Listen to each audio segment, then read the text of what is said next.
What's up, guys? How's it going? There is another video here, and this video has so much to go over. I know I say that every time a video happens, but this NASCAR world just keeps moving, and we have just so much news. Now, there are two absolute bombshell pieces of news to go over. One announced yesterday and one announced today. Let's start with the one that was announced yesterday, and it has been alluded to and kind of leaked over the past few weeks, maybe a month. And that is that for the short tracks and for the road courses, there will be a new Aero-Package. Now, this counts for the 1 mile tracks as well, like Phoenix and Dover and so on.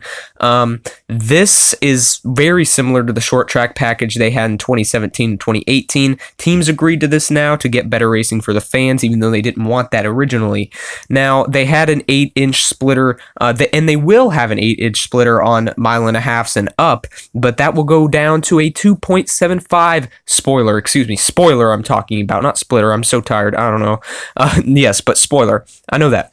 The 1/4-inch overhang is what it will be now on the short track, but it was 2 inches, and it will be on the 1.5 miles. About 2-inch wings on the splitter, but it was 10.5 inches. That's a huge drop. The radiator pan will not be vertical, but it will have the same dimensions, and that's to ultimately end the front end downforce. They're adding more horsepower, getting rid of the downforce. They will have 750 horsepower instead of 550, so that is nice to see there. That's what fans wanted. That's what the teams want now, and it's not too much cost effect. I mean, it's not too bad with cost, since that, you know, they already had this package in 2017 and 2018. Now, that's pretty big news right there. It is lots of smaller spoilers, smaller splitters, higher horsepower, lower downforce on the short tracks and the road courses, including like Phoenix and Dover as the short tracks as well. Shorter tracks, I should say. Now, here is the bombshell news today. Indianapolis Motor Speedway announced today that the NASCAR Xfinity Series race there on July 4th will be on a road course. Yes, the road course. It could be possibly sort of a roval. Matt DiBenedetto will be testing it out on Wednesday, next Wednesday, a week from now, to see different configurations, since he kind of works for Penske now in Wood Brothers, and since Roger Penske owns Indianapolis Motor Speedway and IndyCar. So he decided this is what he wants to do. Cup race will still be on the oval. He also said lights will be going up, and this is the only weekend that it will be on, the July 4th weekend. So this is the only year that will happen.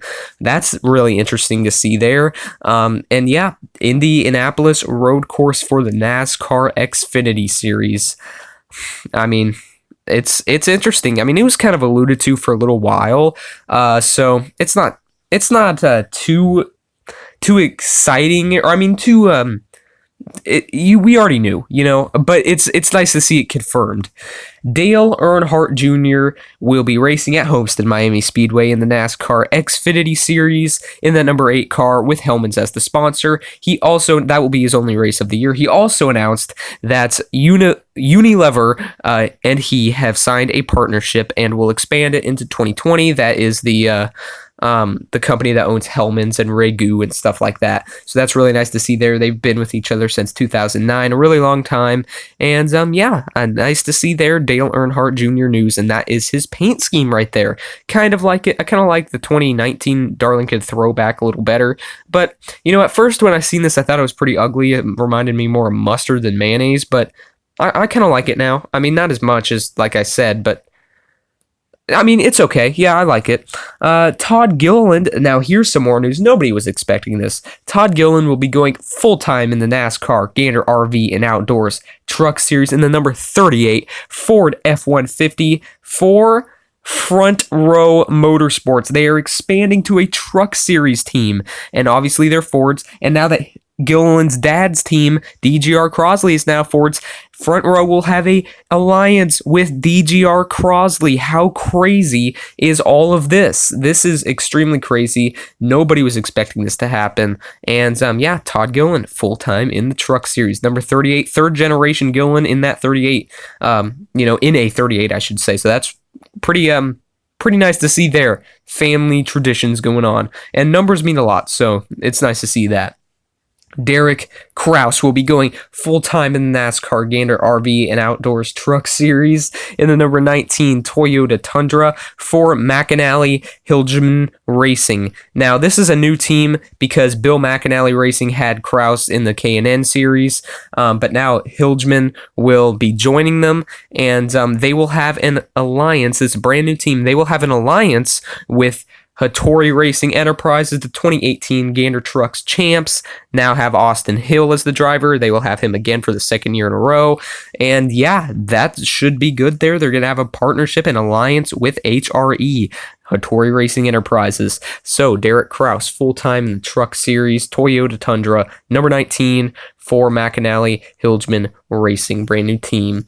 Eric Jones today and tomorrow will be testing the next gen car at Homestead Miami Speedway. People who purchase tickets for the Cup race in March are able to go. The Dixie Vodka 400, a portion of the grandstands were open for that, and it seems like it's going well so far. The car looks mostly the same, except they're testing the one lug nut this time, and there's something strange on the right side of the splitter. Like, I don't know what it is. There's something there. Some people are saying it's just to measure the ride height. I'm sure that's what it is. It won't be on the actual car. Other people are saying it's to help more side draft, but I kind of doubt it. I mean, it would cut the tire. I mean, like, that really doesn't make sense. NASCAR would be going crazy if they did that. But you know what?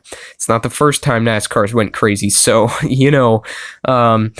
Chad Fincham will be racing in the Daytona 500, as it was kind of leaked by Bob Pockers on Twitter. He will be racing in the Daytona 500 in the number 49 Toyota for MBM Motorsports. It was the 46. Now they are changing it to the 49. And as we knew, Timmy Hill will be racing in the 66 Ford Mustang for MBM as well, with the Roush Yates motor in it.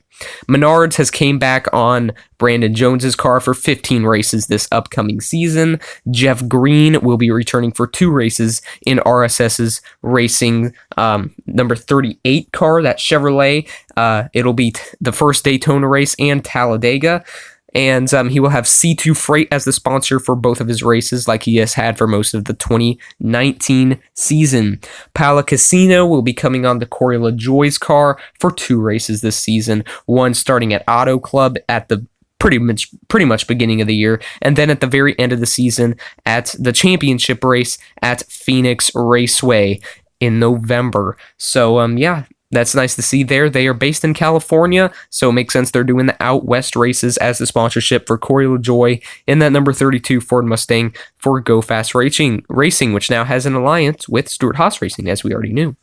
Daniel Suarez could still go to that number 96 for Gaunt Brothers Racing in the Cup Series, back to Toyota, but it basically depends on the sponsorship he has from Coca-Cola. Coca-Cola will be his sponsor. He may have a little bit of Aris, but Aris is pretty much done with him. Mostly Coca-Cola is the one believing in him, and it seems like they may not want him in the Xfinity Series either, so we'll have to wait and see what happens there.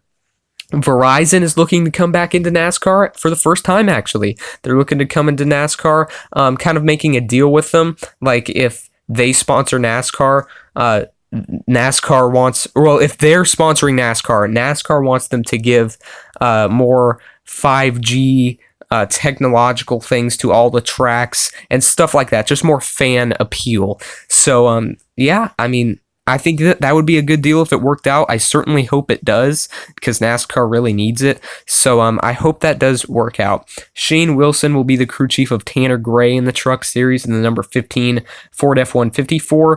DGR Crosley, CBD MD, is also looking to come into NASCAR. They have gotten many requests from NASCAR teams, NASCAR, IndyCar, to come into racing, and they are highly considering it. So I hope that happens as well, to become an official partner. Same with Verizon. I really hope that happens. I'd love to see that. Josh Williams is going back full time in the NASCAR Xfinity Series for DGM Racing. He's returning in that Chevrolet. But he will be switching numbers from the 36 to the 92. Apparently, DGM will only be racing the 90 and 92 this year, so we will have to wait and see for that. But we do know Josh Williams and his sponsors are returning to DGM Racing, and he has pretty high goals. He wants to win a super speedway race. I mean, you never know. He's been fast there, and he's aiming for top 15s and possibly top 10s with the short tracks where the aero doesn't really matter. Brandon Brown is switching from the full-time in the 86 car for his own team to the 68, a number he's had forever, and he will be in that, and he will be in that full time, and they do plan to run a second full-time car, so that is really interesting to see. There will probably be the 86. It'll probably be Mason Diaz, maybe Dylan Bassett, maybe Will Rogers, but he's mostly a road course ringer, so we will have to wait and see for that. Bill McNally Racing in the ARCA West Series, almost said K&N West. This is his lineup for the 2020 season. Giovanni, I really don't know how to say this last name. Giovanni Chelsea, I'm just going to say that, will be racing in the number 16. That's their main car, so, I mean, nice to see there. Jesse Love will be also. Gracie Trotter and Holly Holland will also be in his lineup for next year. And that is all the news we have. Huge Aero-Package news, huge Indianapolis Motor Speedway road course news, possibly like a Roval. That should have some amazing racing. Dale Jr. and, a bunch of silly season news. Crazy, crazy, crazy. Almost to Daytona. Thank you so much for watching. I can't wait for Daytona. And thank you so much, like I said. Do you think Suarez will go to the 96 Cup car for Gaunt Brothers Racing? Maybe full-time, even without a charter, because it seems like that last charter is going to Rick Ware from Front Row. So thank you so much for watching, and we will see you on the next one. Of course, bye-bye.